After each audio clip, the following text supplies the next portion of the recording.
Hamster wheel and into balanced living with Dr. Marissa. Promise you joy in the mystery.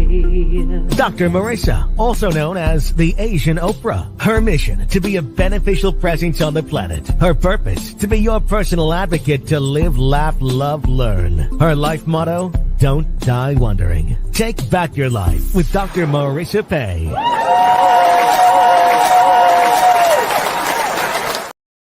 And welcome. You're tuned into Take My Advice. I'm not using it.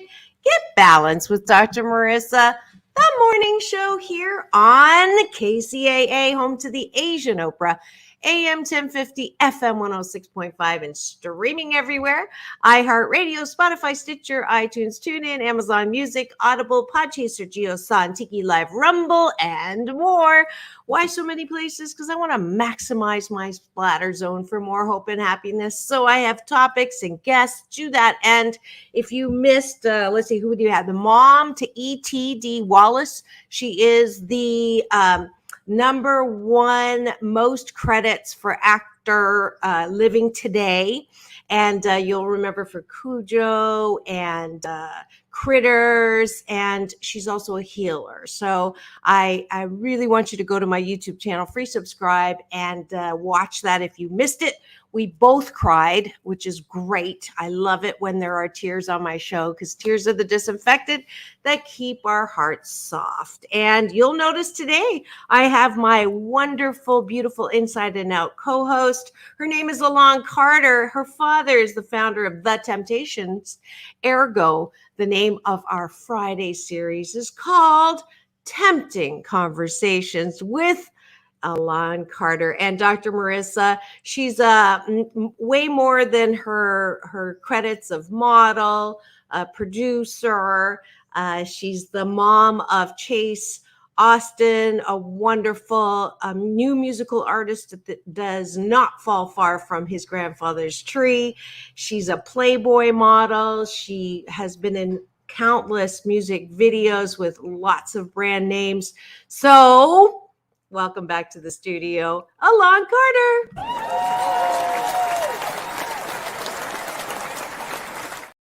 Hey, girlfriend.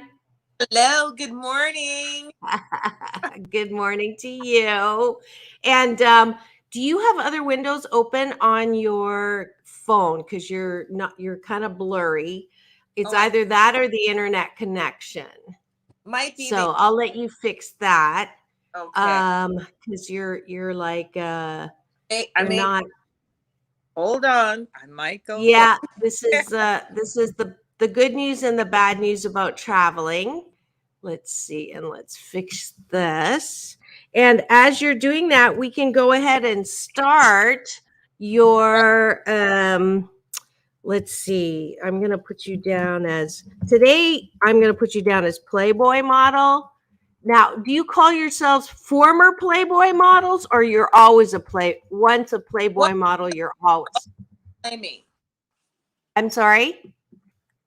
I said, once you're a playmate, you're always a playmate. Okay, so playmate, is that the right term? The right term. Because they're Playboy models just because you're in Playboy, not necessarily. Okay. Right? Because yes, are the playmate of the month, you also model the magazine. Got it. And let's see, save. And that's not working. Okay. Don't know what's going on. I lost you there. There we go. There we go. Let's see if that's any better. Yeah, I see you, but you're cutting out really badly. And Elan is in Palm Springs, and we're going to blame it on the whatever connection you're on. And let's just continue, and we'll what you can do, Elan, while we're doing. I'll start the gratitudes. Why don't you go out and try to find a better, walk around where the internet is better, and then sign back on. Okay. Yeah. I've got your Yeah, I'm going to kick you out for a second and then you come back in. All right.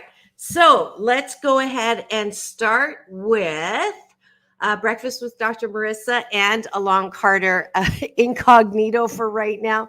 Thank you for the heart. I see that. And if you have just tuned in and you're not driving on the way to work, then please go to either my YouTube channel, my LinkedIn channel, or Facebook to stream and chat about today's topic, which is sex appeal. Yesterday, if you tuned in, we were talking about sexual addiction. I said to Polly, my sound engineer, it looks like it's a sex topic week. And why am I talking about it? Well, sex, pleasure, partnerships, relationships can very positively or very negatively affect your happiness. So, as usual, I want to put the moose on the table, talk about the elephant in the room. And so that's why we are addressing it fully and completely. That's so much better, Elan. Yay! And I haven't even gotten to my first gratitude. No, go back to what you just did. The one tilted up. There we go. Perfect. Right there. Right there. Right there. Yay. Where there's a will, there's a way. All right. I am grateful that I went shopping and I thought of you because we like to shop together.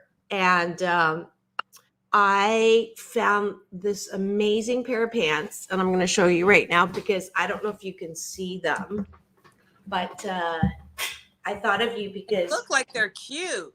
Oh, those are cute. You find do you those? see them? Yes, I do.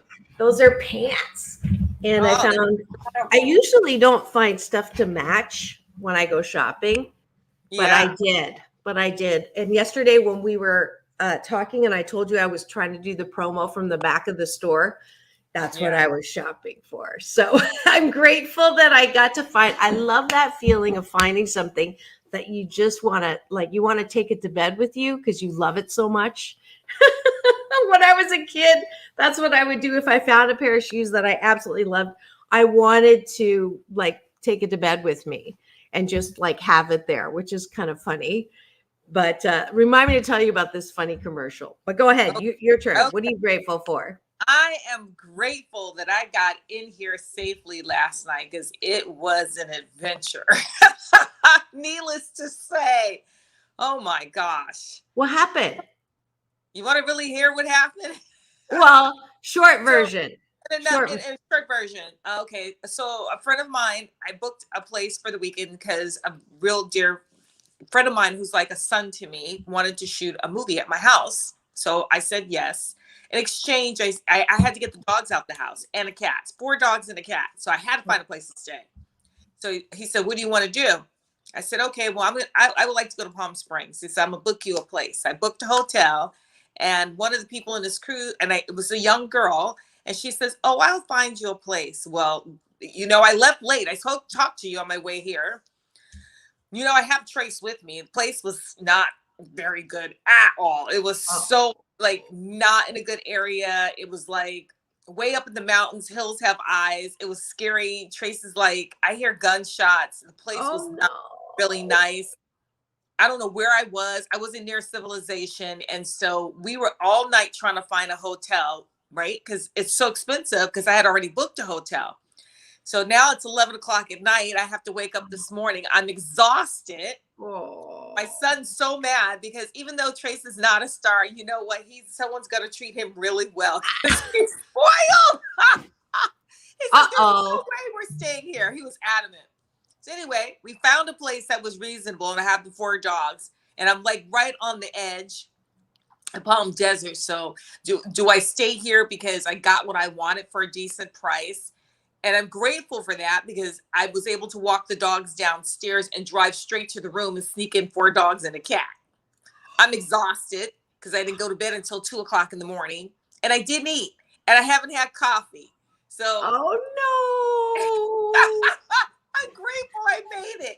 I'm grateful that I was able, the few hours I had, I am grateful. That's my second one now. My second one, I did 2. That I found a decent place and I got a good sleep in a decent bed. That's what I'm grateful for. But I'm still exhausted and I have had no caffeine. Oh, now I know how much you love me, and you're still here and you got here. So I am grateful for you again. I think I was grateful for you earlier this week when you weren't on the show, but I kudos to you, girlfriend. That's amazing. That's Well, amazing. this is the only reason why I have to interrupt because listen, you were texting me. I was trying to text you and I didn't want to seem abrupt, but it was so much and I was so frantic. I didn't want you to think I was like, I can't really talk. And that's why I kind of knew. So I said, don't worry about it. We'll see you in the morning. Like I didn't want to add one more thing. I hear you. I was actually quite proud of myself yesterday because I did literally like 18 things yesterday, like 18 major accomplishments yesterday on my own. I made it to everything like right before it closed. Oh, wow. I was, you know what? I'm gonna congratulate myself. So we're already at the bottom of the button. Let's go there. What do you appreciate about yourself? This is the gratitude sandwich. If you just tuned in, you are tuned in to Take My Advice. I'm not using it. Get balanced with Dr. Marissa, KCAA, NBC News Radio, AM 1050, FM 106.5. Hopefully you are streaming. I see the eyeballs coming in on my YouTube channel, LinkedIn, and Facebook. And Elan Carter and I are going to be talking about sex appeal this morning. And we're just finishing off breakfast. We did the top of the bun, gratitude. Now we're going to the bottom of the bun. What do you appreciate about yourself so that you're not constantly looking for external validation? I appreciate that I know how to have a good time and I can just be with myself and I can have a good forking time. There you go. 1000% true about you. You will have a party and I appreciate that. Like you will dance anywhere. I'm not going to take this appreciation. I'm going to appreciate that you stuck by me the other night and covered the event. You did phenomenal on the red carpet and it was a long show, but you were so greatly appreciated. Oh, I appreciate that. I'm so no fear. I was flirting with two young 20 something year olds that night. They were the best looking guys there. And I just, well, they were looking at me too. So to give myself a little credit, but instead of, doing that whole, looking, I just walked right up to them. and basically like, I was out of control. I have to say, the stuff coming out of my mouth, I was shocked at myself, but I love that I have no fear. There's my appreciation. And you weren't drinking. Just make that clear. Was not drinking. I watched at my table. She didn't drink. I appreciate that in a good way. I have no filter. Like I say what's on my mind. And I'm comfortable with who I am. And I mean it in a positive way, regardless of how you think it. Like it may hurt your feelings, but I'm not malicious with anything I say. It's never with malicious intent. Yes. I love that about you too. And ergo, you're my co-host. We don't even need a topic. We laugh about that all the time. Let's see. Last appreciation. I appreciate my ability to interior design. It's a hobby of mine. I love it. I love knowing that I have similar taste to Elan's. When I got to her house, I was like, oh my gosh, this would be how I would, decorate and vice versa when she came over to my place. So I love that I get to be creative with decoration. Last one. Oh, I have one more. I appreciate that I felt like I contributed and did a good job at the Dr. Obing event. I was proud of myself because it's the first time I actually was able to carry the entire thing out and have a voice, and I contributed to the foundation. Yes, you did. Absolutely. And that's it for Breakfast with Dr. Marissa and my co-host of Tempting Conversations Tempting Conversations. Elan Carter.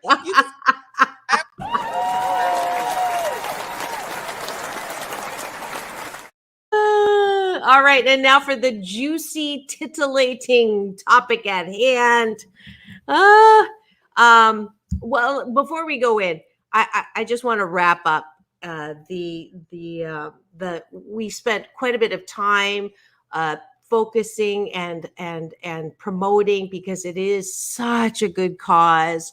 Dr. Obang was here on his birthday. I got to sing happy birthday to him, celebrating my 900 shows. Elan Carter's on the committee. I was a little disappointed that you didn't get to stand up and take some credit as one of the board members. But, he had a lot on his mind, because he basically had to take over on stage because things were just not, and it's not that anyone wasn't prepared. I can't even put my finger on why it went the way. I mean, there were a lot of different moving parts, and some of the parts weren't moving. That's basically.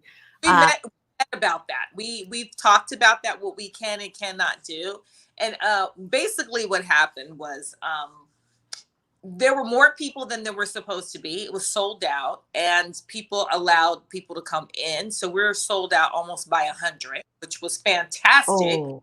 But the show got changed around. And so there were too many things that were put in, because I think Dr. Obang wanted to make sure he complimented everybody. And I said, this is about your night. That's one thing that we have to focus on next year. And because he's so giving and kind, he actually wanted to acknowledge everyone.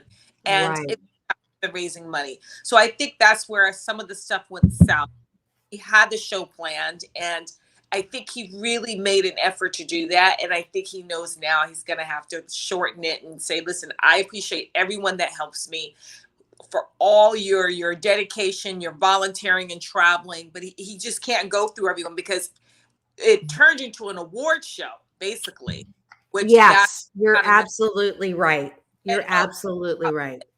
As he is not selfish, that's why it happened. So we discussed it, and I think he understands, like, next year, and and so what happened was the people that are on the board, they started, like, everyone's getting upset with each other because we had it planned, right? Oh. Now we're like, okay, it's not about that. This is what we have to focus on. Let's get to the points, because Dr. Obang said, look, it's spilt milk. And I think he knows that as much as he wants to be involved in the planning, that's why he has us. That's how it's going to go. He has us for that. Yeah. For sure. Yeah, that was, and I felt so bad for Chase, because he had to wait till the very end, and he was great. But it was like, they didn't even introduce him.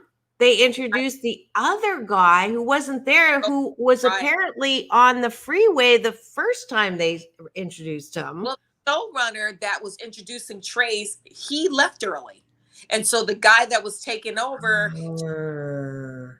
had the program. I guess they were not getting along, and one guy got upset. He just left. So the other, thing I said in the meeting, I was like, you can't. My son was one of the best performers, because the crowd finally got up. It was kind of lagging, and he was introduced properly, and that's not okay for him or me. And I didn't, as a board member, I didn't push him being on the show. They asked for him to perform. Right. And then my other thing is seeing your dad was there, and I didn't even get to meet him and give him a high. But that's okay. I think I was outside interviewing those youngins. He didn't want him anyway. He wanted to get in and out. But he did call me. He was like, who was that on stage? There was one particular person, and I don't want to badmouth anyone. And it's not because this person didn't have a good voice, but it wasn't appropriate. And it was like, it could have been like taken out in the show. And that was one of the first comments he made. Like that shouldn't have been in there. So I think that Dr. Obeng wanted to kindly give everyone an opportunity, but he now knows that it's not a party, it's an event. Everyone's, I know who he's talking about. I know exactly who he's talking about. And yeah, that is not a and I think it's away from Trace's time because they overran the show. And when you're at a hotel and you have an event, you have a timeline. Yeah. So like it's time to go. So it was kind of not fair. Trace should have been on earlier because his music was more upbeat to get the crowd going. Right. For sure. But he'll get more, well, I felt bad, particularly because the whole thing was to raise money, and it could have raised so much more money, but the auctioneer. I mean, like the whole night, honestly, I was hoping that nobody was looking at me because I don't hide my reactions very well. And like for most, I'm like, so well, anyways. That's another thing that we talked about. I brought this up. I wasn't happy. The art curators, they have the most amazing, they represent these such amazing artists. And not that artist wasn't good. She was. Right. For that crowd, it was the appropriate art. You're talking about scholars. You're talking about, Brown, Harvard, Yale. You have those kind of people in that room. And we had Snoop Dogg, hip hop Jesus. And so I was like that, and I think that we had to explain to them also too, the doctor has international people in that room. Right. So doctor, first of all, he's not American Black person. He's African.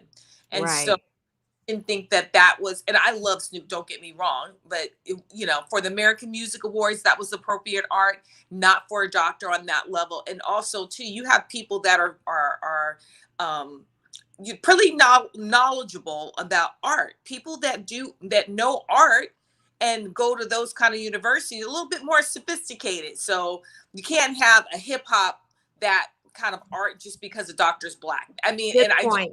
I'm going to put the what do you call Moose them on the table.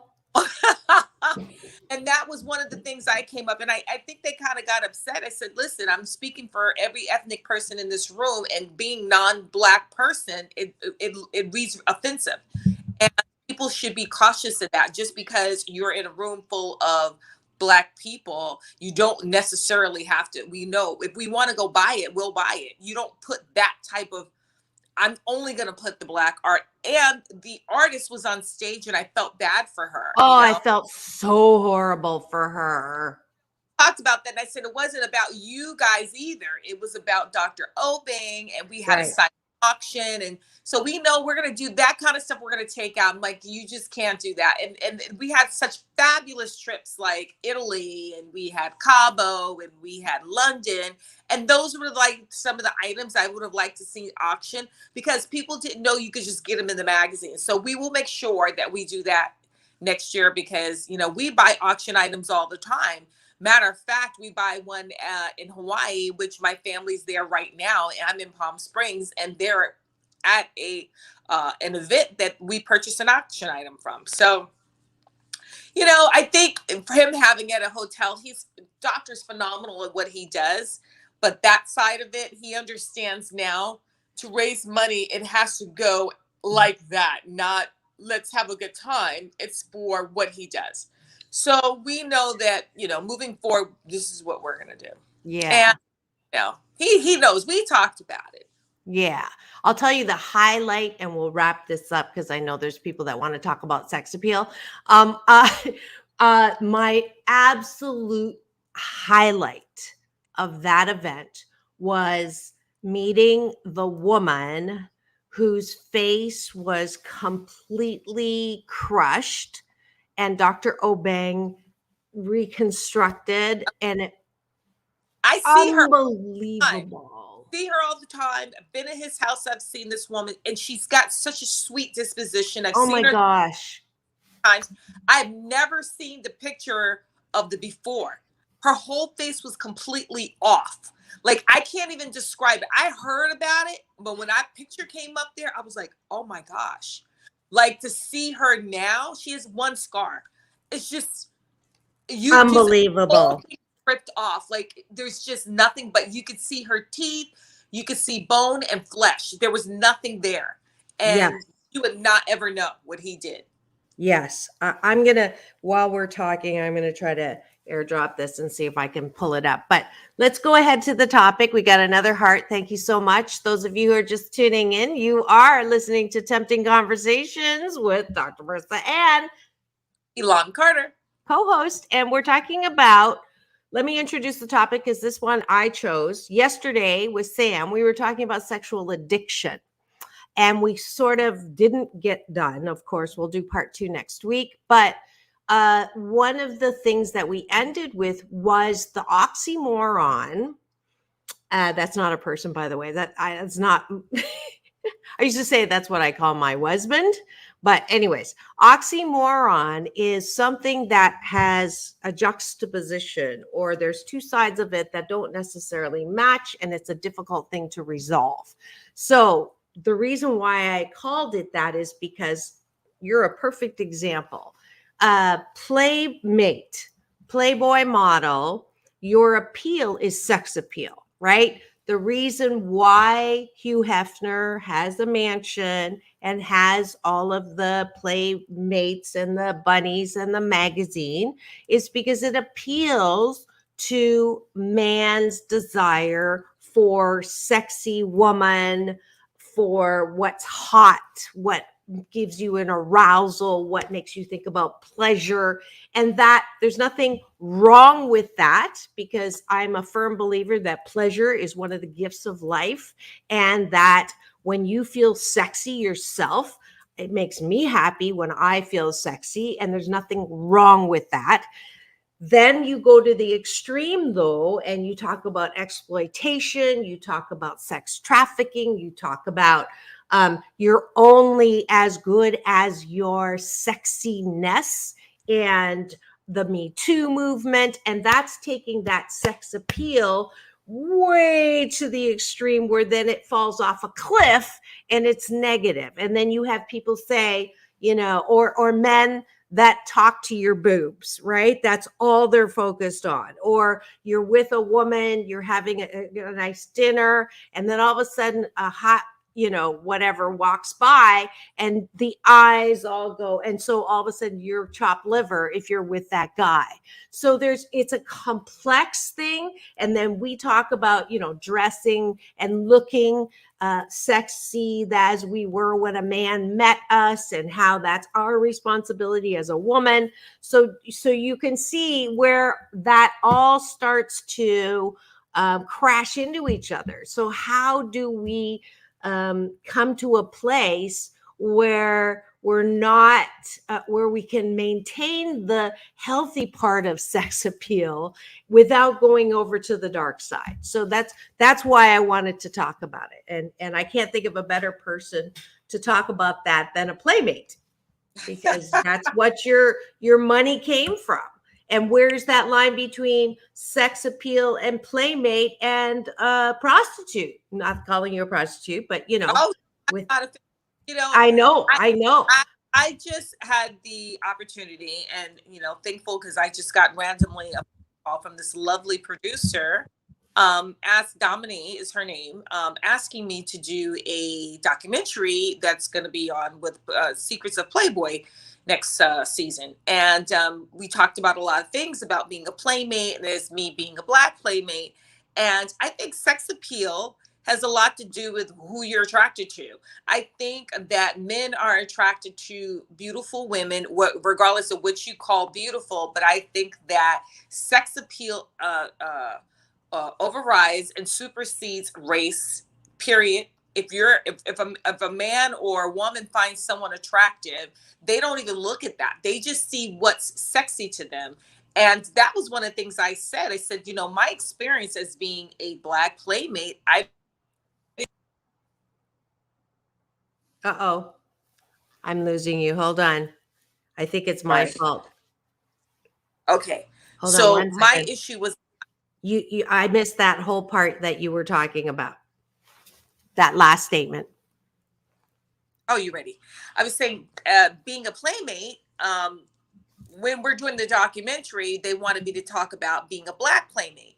I think sex appeal has nothing to do with being any race, period. When you're attracted to someone sexually, you may not think someone's your type. It could be a scent. You know, they say you have certain hormones that people are attracted to. It could be, I like that style of hair. I like your smile. I like your teeth. You know, there's things about people. You can walk into a room and a person could be not as attractive as everyone in the room, like other people in the room, but there's something about the way the person carries themselves that's sexy. That's why you see a lot of beautiful women with not like so attractive men. Sometimes it's not about that. It's about they have power. Women like power. They're sophisticated. So I don't think that the dark side has anything to do with the sex appeal on basically your judgment of who you're attracted to. You just have to be able to read the room. And as one of the things I've said to the girls, if you feel uncomfortable and you're with someone in a room sexually, they're going to look at you different because you're a playmate. They automatically assume you're there for their pleasure, right? Once you establish that you're not, you have to be able to read the room, whether you cross that line. Most of the playmates don't really go through that because Hugh Hefner was pretty conservative as far as the type of women, right? He wanted the image to also be clean. He wanted beautiful women, but he wanted women to be clean, didn't have any kind of crazy backgrounds. And some of the girls did go to the dark side. It depends on what you call the dark side. Once they became playmates, right? They were opportunists. They hooked up with certain people. And once it got back to him, that was it. Like he didn't ban you from the mansion, but you weren't invited. You weren't able to participate because it was like his group of girls that he had to keep. You had to keep that reputation. You had to be perceived a certain way. But I definitely think sex appeal is just on the individual. Really, I mean, I dated everything across the board, and it wasn't like, oh, that's not my type. It's just that something about that person I found appealing. Mm-hmm. Thank you, Nellie. Nellie's actually been a guest on my show years ago, since I've been on for almost 11 years, and her daughter. But thank you for your comment. Love your interview and this topic. Love back at you, Nellie. Interesting. I didn't know that, Elan, about Hugh Hefner's conservative. It's kind of funny to say conservative and Hugh Hefner in the same breath, but I hear the distinction between, wanting to keep it as I am sharing the beauty and the sex appeal of the model, but not going down the Stormy Daniels route. And if So the brand, the brand, because Julie McDowell, I want to say her name right. Julie McDowell, right? I've worked with her. She's a Playmate of the Year. Very sweet girl, the one that hooked up with Trump, who's all in the news. It just, when I heard that she dated him, I was there during that time when he was dating the Playmates. It was a particular event that we had in New York. We weren't even at the mansion. It had nothing to do with Playboy, but he knew it was a group of Playmates. So I remember when he was targeting certain girls. As a matter of fact, he actually, despite with his people who are the right-wing racist people, he actually invited me to the table, introduced himself. So he will cross any barrier. I don't care what you think he is. For you people who think he's like so racist, not saying he's not. I'm just telling you, when it comes to dating and who he's attracted to, once again, going back to our subject, has nothing to do with race. Because I remember him speaking to me and I was like, oh, but he's not, no sex appeal for me. I mean, not my type, but definitely not my type. I was like, oh, okay, you girls got it. And that kind of stuff, Hefner was like, oh, okay, you hooked up with him. That's not cool. There was a group of girls that went to, during the time the Sultan, they went to Brunei. And the girl said they went there just for vacation, but there were other rumors floating around. He's like, okay, that's not okay. So if you made his brand look bad because you're doing stuff, I'm not saying he didn't have friends that were like Trump people that were at the mansion that the girls weren't hooking up with. That's fine. But if it got back to him because it was public and it made the brand of Playboy look bad, he was going to back off. So he was very conservative. Some girls had drug problems. He would help you, but you can't be hanging out at the mansion. So when you think that it's that kind of party, it was a very elite type of Hollywood sexual events. I wasn't there for those things, but I did hear a lot of stuff that went on because I was one of the people that always went home. I was like, yeah, I'm good. I got to go. But I was already established as a model before I did Playboy. So I was not as like enthralled about the whole thing of being a playmate. It wasn't like, oh my God, I'm a playmate, I'm going to wear that, because I was established as a model. I had been on MTV. I had been on like BET. I had been on a lot of TV things and was kind of, my name was already out there. So my experience was different, but those girls did participate. It was more of an elite type of, I would say, Hollywood sexual parties, right? Those are okay. Well, back up. Hollywood elite sexual party. Define. Well, I haven't been to them. I've heard about I hear it still goes on, right? You invite people, they sign non-disclosures, whoever's down for it. I actually had a friend tell me she was at one about a year ago, and there was actually a police officer who invited her. She did not know that's where they were going, got there, and he's like, oh, we're good, because he was on the police force, right? So there was, and there were some people. Another person said that she was invited to one by a friend of hers who was in the entertainment business. And the people that she saw, she said, you would be shocked. One person she did tell me, I can't say his name, but he's really big actor, superstar actor. So that's what goes on. I think that's a world, right? That's not a world that I have put myself in. I haven't been exposed to that. And that's just not my thing. But that's the dark side. I'm sure the dark side did happen at Playboy Mansion. I didn't see it, but I've heard some stories. But that's part of the whole sexual acts, right?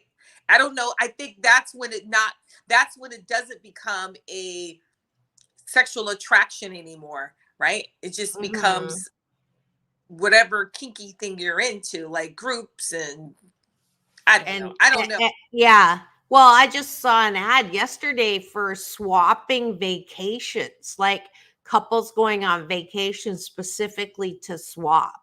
Like I was like, what? But again, this is that oxymoronic point that I was making. On one hand, this is another angle.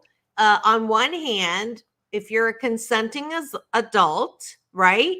And you're into polygamy or polyamorous or swinging, okay, then what is wrong with those things? Because that is an adult decision. And if that's what you're into, then do it, right? Same with the Hollywood parties, where I'm guessing you still weren't explicit enough, but I'm imagining that you go and you basically either watch people have sex or have sex with each other at these elite, quote unquote, Hollywood parties. So, again, like where is the line where that becomes the dark side? So if you're a person that's raised super duper religious, obviously any of this is sin, right? And that's one of the things that I think has hurt us. I'm allergic to religion. I'm not criticizing you if you are very religious, but what has happened is because it's gone to the extreme, because religion kind of went to the extreme. Maybe one person was tempted, and in order to not be tempted because they felt guilty about it, becomes this commandment that everything is wrong. And when everything is wrong, then there's no balance. And then you have that whole, reacting to the other extreme when it's banned. And the best example of that I can give is Japan. The culture was so repressed around sex and pleasure and orgasm and intercourse and all of that they had the weirdest underground pornography and underground, repressed. It comes out sideways. When I first was doing research on this, when I started the series Sexual Healing with Dr. Brisa, I was like, what? So my ex-boyfriend, who's half Japanese, he's an attorney, and went to Japan to do some business. And he came back and he's like, oh, I had such a good time. It was so good. I'm like, what did you do? Well, we went to this bar. And I said, the bar? He goes, yeah. What did you do at the bar? He said, well, we had this meeting. And at the meeting, I'm going to say this without saying you words that are not appropriate. Okay, good. There were different. Polly, hold on one second. Polly, get ready for the button. Just in case. So, first of all, if you're a Westerner, and even though he was part Japanese, he was a Westerner, right? He's considered a Westerner. So the elite, wealthy Japanese men had their own room. And the businessmen have these meetings around the glass tables. And the girls are underneath the tables while they're having the meeting. Oh, so use your imagination. And so I said, well, then what had happened with you when you were sitting there at the table? He goes, well, I'm a Westerner. I said, but you just said there was a room for the Westerners. He goes, oh, they didn't do it to the Westerners. I said, full of what, shiitake, right? Because he came back to about what a good time he had. So I know. And he said, I like Japan. So naked women under the table during the meeting? No, naked. Not naked. No. I just got it. Oh, yeah. Okay. All right. That there's a visual right there. Okay. And so that this was acceptable in the culture.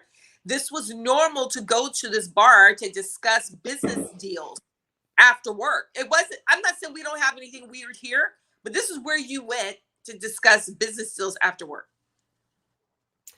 Okay, so where does that cross the line? I would say that when people are exploited, so if they don't want to do it, all right, or they are threatened to do something that they don't want to do, then absolutely that crosses the line where that's sex trafficking and all of that. But my point around that is, if you have buyers like the businessmen who go to that, then or pornography, let's go to the P word. There's all this human trafficking and sex trafficking, but the bottom line is there is a market for that.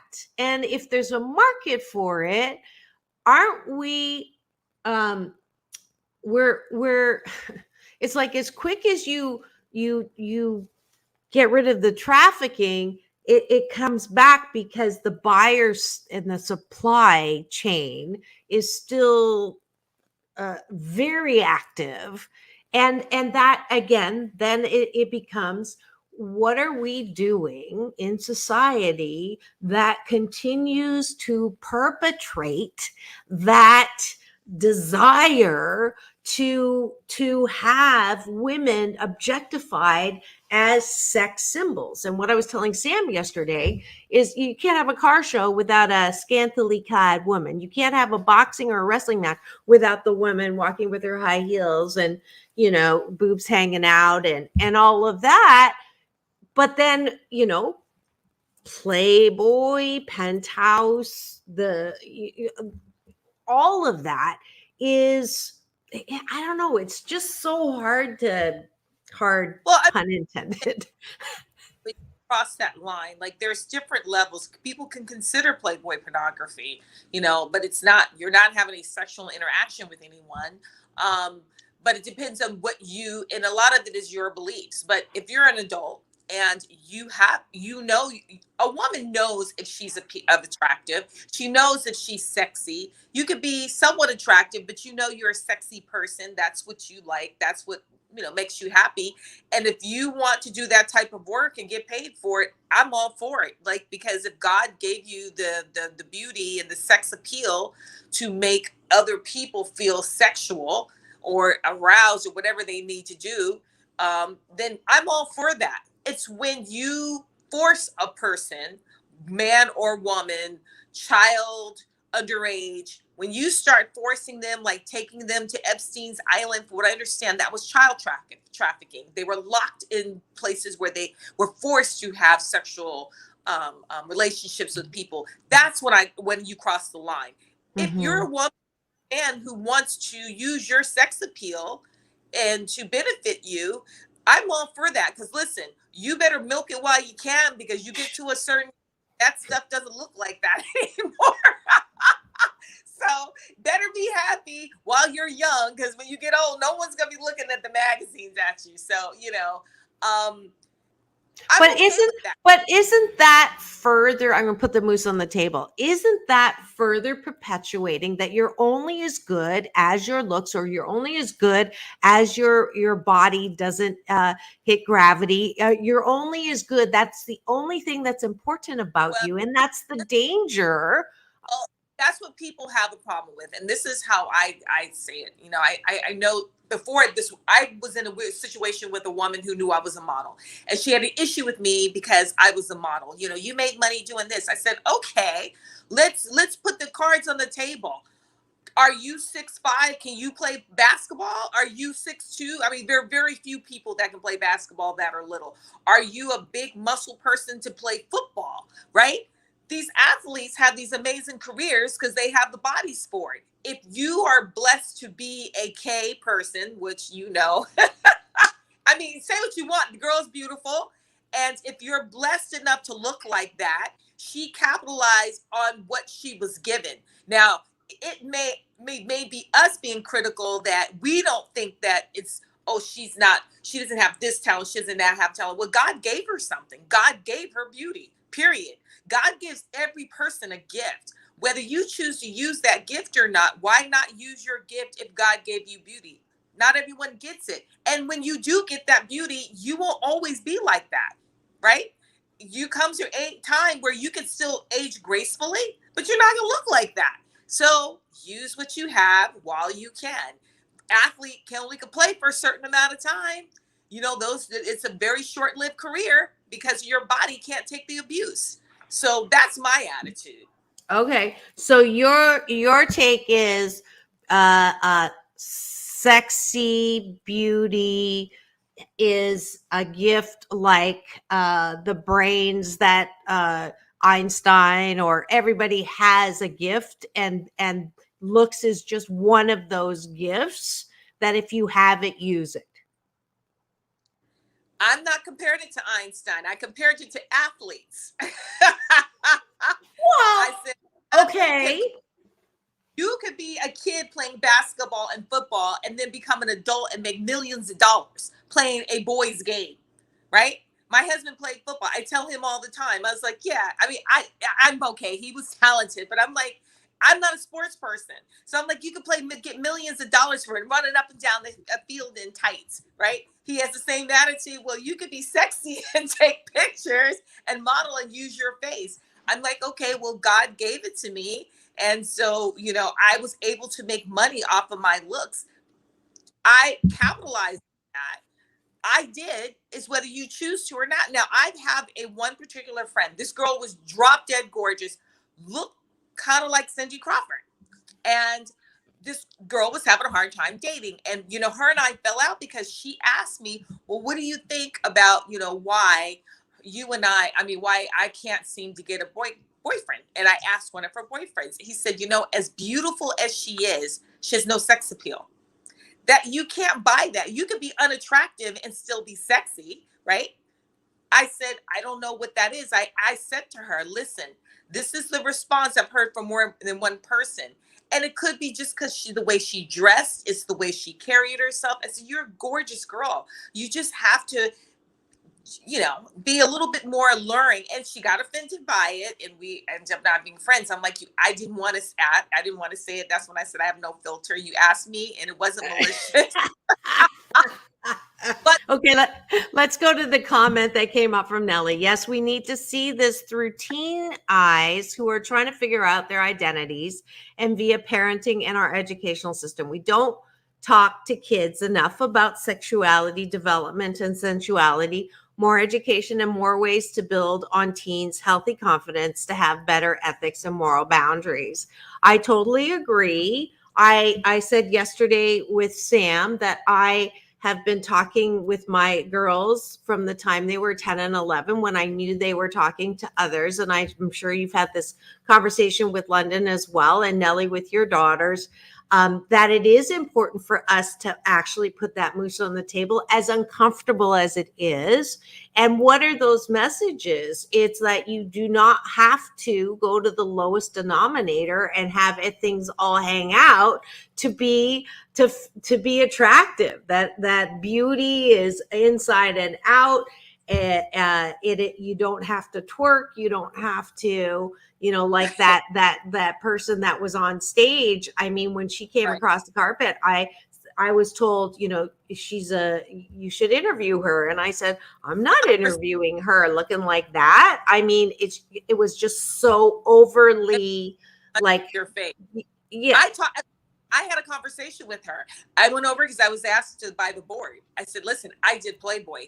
I am not the one to tell you how to dress, but you're going to get on stage in front of everyone. And these are scholarly people here. We're here to raise money.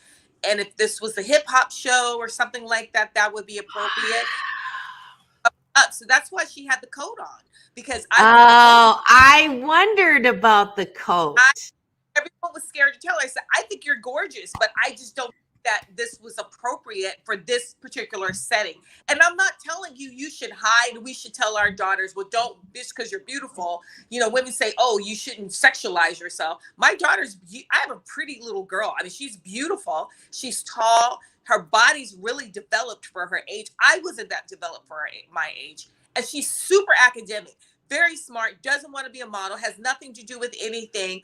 And she knows I did Playboy. I'm very open about it. And as much as it's not her thing, I think she secretly is a little bit proud of me because she won't really say it. Like, she acts like she's embarrassed, but she'll be like, my mom did Playboy. My grandma was a Playboy bunny. Like, I know she says it to people on the slide, and I think it's cute, but it's not for her. But I'm very open with her about, I was in Playboy. Your grandmother was a Playboy bunny. You're beautiful. You have the body.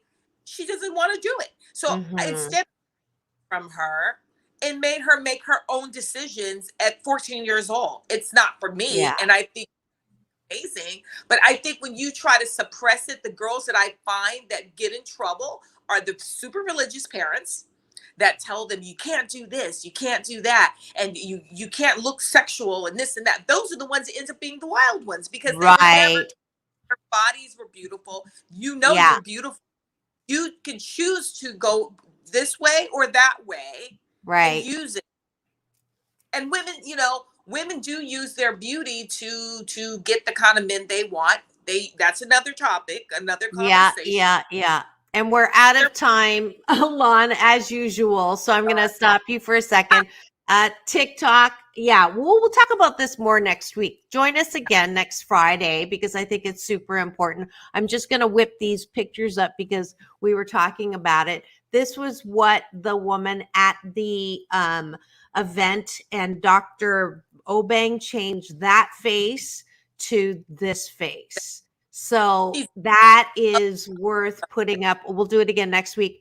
Thank you so much for joining us. Nellie, thank you for participating. It's all about balance. Peace in, peace out. World peace through inner peace. This is Dr. Marissa and Elan Carter here on Tempting Conversations on Take My Advice. I'm not using it. Get balanced with Dr. Marissa on KCAA, the station that leaves no listener behind. Now remember, go and have the best weekend ever. Bye.